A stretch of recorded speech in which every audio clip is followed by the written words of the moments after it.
Selamat datang di Petruk Skakmat. Ngakak parah, Mukidi jual kursi orang pintar. Yuk, kita mulai sekarang. Dengan suara menggelegar penuh kejutan dan tawa yang siap meledak-ledak, narator membuka cerita dengan energi gila-gilaan yang langsung bikin pendengar berhenti scroll. Pejabat gila hormat yang sombong itu ngap-ngap patah tulang. Di tengah pendopo kecamatan karena duduk di kursi orang pintar Mukidi. Lalu diskakmat habis-habisan dengan satu kalimat. Kalau Bapak marah, silakan gugat Dewa-Dewi Nusantara saja. Waduh. Halo saudara-saudaraku semua yang gemar cerita akal bulus. Selamat datang di Petruk Skakmat, channel khusus yang menyajikan cerita-cerita wong cilik, paling cerdik se-Nusantara. Tempat akal bulus sederhana selalu berhasil skakmat. Kesombongan para pejabat sombong dan saudagar rakus. Di sini keserakahan selalu kalah telak. Kesombongan berakhir dengan pantat memar plus muka malu. Dan kita semua ngakak parah sambil geleng-geleng kepala karena sindiran yang pedas. Namun penuh kearifan lokal. Hari ini Mukidi si maestro akal bulus kampung kembali beraksi dengan dagangannya yang paling gila sepanjang masa. Siapkan tawa kalian sekeras-kerasnya. Karena cerita kali ini benar-benar ngakak parah. Mukidi jual kursi orang pintar. Pejabat sombong patah tulang di pendopo kecamatan. Yuk, kita mulai petualangannya sekarang juga. Walah, dengarkan baik-baik ya. Jangan sampai ketinggalan satu kata pun. Dengan suara menggelegar penuh semangat yang menggema hingga ke seluruh halaman pendopo kecamatan, Mukidi berteriak lantang. Ngakak parah. Hari ini Mukidi jual kursi orang pintar. Pagi itu pendopo kecamatan, yang biasanya tenang, mendadak menjadi lautan manusia. Sinar matahari pagi menyinari halaman luas itu dengan cahaya keemasan yang hangat. Di tengah kerumunan yang semakin padat, berdiri Mukidi, si wong cilik yang terkenal cerdik. Di sampingnya terpajang sebuah kursi kayu jati, yang tampak sangat gagah dan mewah. Ukiran naga dan motif bunga lotus menghiasi sandarannya dengan indah. Tak seorang pun menduga bahwa kursi indah tersebut telah Mukidi rekayasa dengan sangat lihai. Kakinya sengaja digergaji tipis-tipis sehingga tetap terlihat kokoh, namun cukup rapuh untuk roboh pada waktu yang tepat. Dengan wajah cerah penuh keyakinan, Mukidi mengusap kursi itu sambil berorasi. Saudara-saudaraku sekalian, dengarlah baik-baik. Kursi ini bukan kursi sembarangan. Kursi ini adalah kursi orang pintar. Hanya mereka yang memiliki kecerdasan luar biasa, ilmu yang mendalam, dan hati yang bersih dari keserakahan serta kesombongan saja yang pantas duduk di atasnya. Bagi orang yang berilmu, dangkal, sombong, atau haus hormat, Dewa-Dewi Nusantara akan segera bertindak. Kursi ini akan bergoyang hebat dan menjatuhkan orang tersebut sebagai tanda kualat ilahi. Warga desa yang mendengar langsung meledak dalam tawa. Ada yang bertepuk tangan, ada yang menggelengkan kepala sambil berkata dalam hati, "Oh Allah Mukidi, akal bulusmu ini benar-benar tidak ketulungan." Namun di balik tawa itu, mata banyak orang mulai berbinar. Terutama para pejabat kecil dan saudagar yang haus pengakuan. Gengsi mereka mulai tergerak. Siapa yang mau disebut orang bodoh di depan umum? Mukidi tersenyum lebar melihat reaksi kerumunan. Ia tahu, hari ini ia telah melempar umpan yang sangat menggoda bagi ikan-ikan besar yang sombong. Ayo, siapa yang berani mencoba? Hanya Rp150.000 saja. Duduk sekali, langsung tahu derajat kepintaran dan kehormatan diri sendiri. Kerumunan di halaman pendopo kecamatan semakin padat seperti pasar malam saat lebaran. Sinar matahari pagi yang hangat mulai terasa, panas di kulit namun tidak ada satupun yang beranjak pergi. Beberapa saudagar kaya dan pejabat kecil sudah mendekat dengan langkah ragu-ragu. Mereka mengelilingi kursi kayu jati itu sambil saling pandang mata. Tangan mereka gatal ingin mencoba, namun lidah mereka keluh karena takut. Mukidi berdiri tegak di samping kursi dengan senyum yang semakin lebar. Ia tahu persis titik lemah mereka. Gengsi dan takut dicap bodoh di depan rakyat jelata. Dengan suara lembut namun penuh godaan yang mengalun seperti nyanyian tembang Jawa, Mukidi mulai memainkan perannya. Saudara-saudaraku yang terhormat, lihat baik-baik. Kursi ini bukan sekadar kursi biasa. Kursi ini adalah cermin ilahi. Duduk di sini berarti Anda menguji diri sendiri di hadapan seluruh desa. Kalau Anda orang pintar dan berhati bersih, kursi ini akan menopang Anda dengan gagah. Tapi kalau ada yang pura-pura pintar, sombong, atau haus hormat semata, dewa-dewi akan langsung menggelengkan kepala dan menggoyang kursi itu. Bayangkan saja, besok pagi seluruh kecamatan akan bergunjing. Siapa yang berani duduk tapi jatuh? Wah, itu namanya malu besar seumur hidup. Para saudagar yang biasanya angkuh, itu tiba-tiba merasa keringat dingin. Mereka membayangkan bagaimana rakyat kecil akan tertawa terbahak-bahak di belakang mereka. Pejabat-pejabat kecil yang selalu haus pujian pun mulai gelisah. Takut dicap sebagai orang yang dangkal ilmunya. Gengsi mereka seperti tali yang ditarik Mukidi pelan-pelan hingga hampir putus. Sambil tersenyum licik dengan mata berbinar penuh kemenangan, Mukidi melanjutkan orasinya. Ayo bapak-bapak yang terhormat. Jangan sampai nanti orang bilang, pejabat kita cuma berani ngomong besar tapi takut diuji ilmunya. Kursi ini murah kok. 150.000 saja. Tapi nilainya bisa jadi bukti bahwa Anda memang orang paling pintar di kecamatan ini. Atau malah sebaliknya. Tiba-tiba dari belakang kerumunan muncul sosok yang ditunggu semua orang yaitu pejabat gila hormat. Laki-laki bertubuh gemuk dengan baju dinas yang penuh tanda kehormatan, melangkah maju dengan dada membusung tinggi. Wajahnya merah padam karena gengsi yang sudah terlanjur terpancing. Dengan suara angkuh yang menggelegar ia berkata, "Saya yang akan mencoba. Saya ini pejabat teladan, ilmu saya luas, hati saya bersih. Kursi macam apa yang berani menjatuhkan saya? Mundur kalian semua. Biar rakyat lihat sendiri siapa yang paling berilmu di sini." Dengan langkah gagah dan dada membusung setinggi langit, pejabat gila hormat itu mendekati kursi kayu jati yang indah tersebut. Seluruh kerumunan di halaman pendopo kecamatan menahan napas. Udara pagi yang tadinya penuh gelak tawa kini terasa tegang. Mukidi berdiri di samping dengan wajah tenang namun di dalam hatinya ia sudah siap menyambut ledakan yang akan datang. Pejabat itu memutar tubuhnya dengan gerakan pongah, lalu perlahan menurunkan bokongnya yang gemuk ke atas kursi sakral palsu itu. Sesaat kursi tampak kokoh menopang tubuhnya. Beberapa orang bertepuk tangan, namun belum sampai 3 detik kursi itu mulai bergoyang pelan. Tiba-tiba dengan suara retak yang keras, salah satu kaki kursi patah seketika.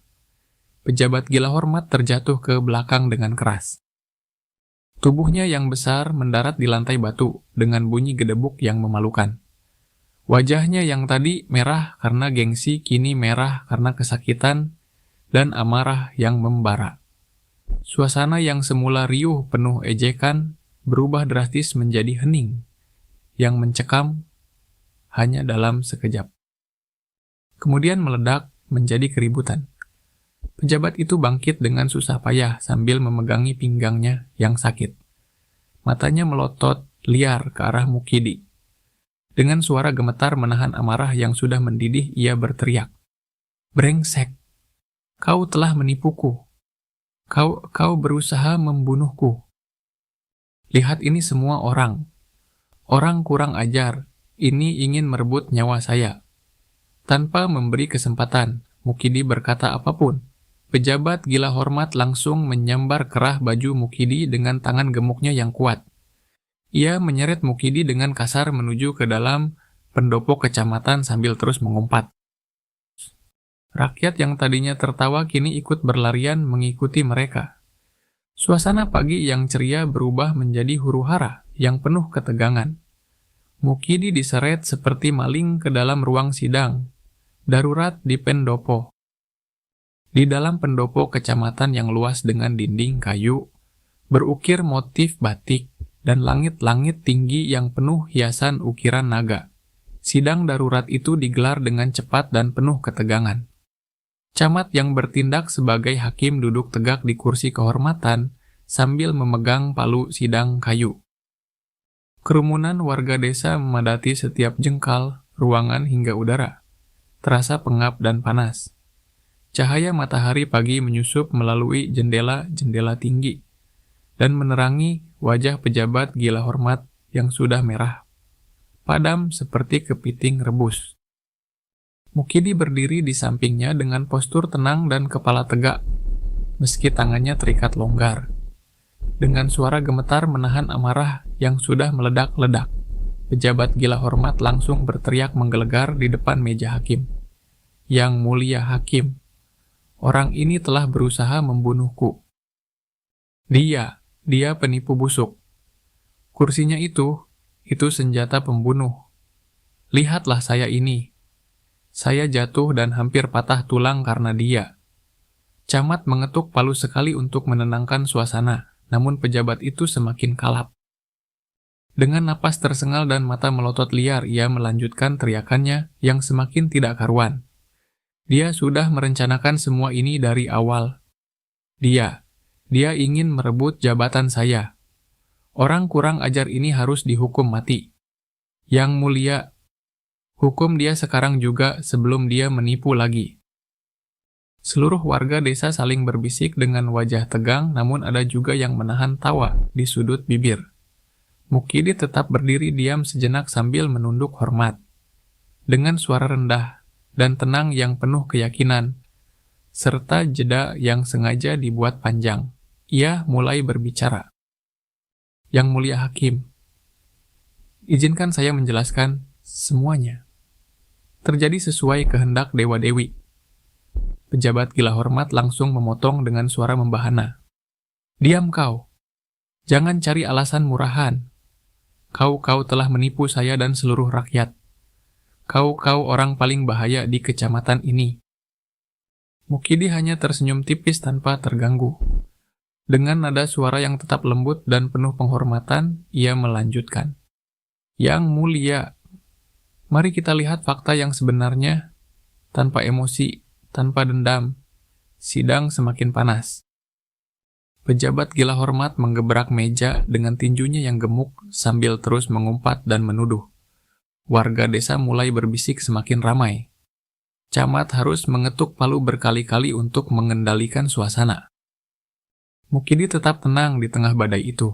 Matanya berbinar penuh akal bulus yang siap meledak di saat yang tepat. Suasana di dalam pendopo kecamatan semakin panas seperti tungku yang dibakar arang. Camat yang bertindak sebagai hakim sudah berkeringat di balik meja sidang. Warga desa yang memadati ruangan saling berdesak-desakan sambil menahan napas. Pejabat gila hormat masih berdiri dengan wajah merah padam dan tinju terkepal. Semua mata tertuju pada Mukidi yang tetap berdiri tenang di tengah badai amarah itu. Mukidi menundukkan kepala hormat sejenak, lalu mengangkat wajahnya dengan senyum yang penuh kedamaian. Dengan suara rendah dan tenang yang mengalun pelan seperti angin sore di sawah, Mukidi mulai berbicara. "Yang mulia hakim yang bijaksana, izinkan hamba yang hina ini menjelaskan semuanya dengan kepala dingin, tanpa emosi." Pejabat gila hormat langsung menggebrak meja dengan keras. "Diam kau. Jangan bertele-tele lagi. Kau telah menipu saya dan seluruh rakyat. Kau harus dihukum." Mukidi hanya mengangguk pelan tanpa terganggu. Dengan nada suara yang tetap lembut namun penuh keyakinan, ia melanjutkan penjelasannya. "Yang mulia, mari kita renungkan bersama ketika Bapak pejabat yang terhormat ini duduk di kursi itu. Bukankah kursi itu yang bergoyang dan menjatuhkannya? Bukan tangan hamba yang mendorong. Bukan pula tali yang ditarik, melainkan kursi itu sendiri yang roboh. Dan siapa yang menggerakkan kursi itu? Bukankah dewa-dewi Nusantara sendiri yang telah berbicara melalui kursi sakral tersebut?"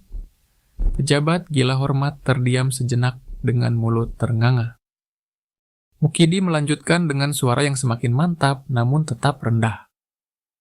Artinya, dewa-dewi telah memberikan keputusan ilahi. Mereka telah mengkonfirmasi di depan seluruh rakyat bahwa bapak pejabat ini bukanlah orang yang berilmu dalam dan hati bersih, melainkan sombong dan haus hormat semata. Sehingga dewa menjatuhkannya sebagai tanda kualat. Bukan hamba yang menipu, melainkan takdir ilahi yang berbicara langsung. Pejabat gila hormat terhuyung mundur selangkah. Wajahnya yang tadinya marah besar, kini berubah pucat pasi.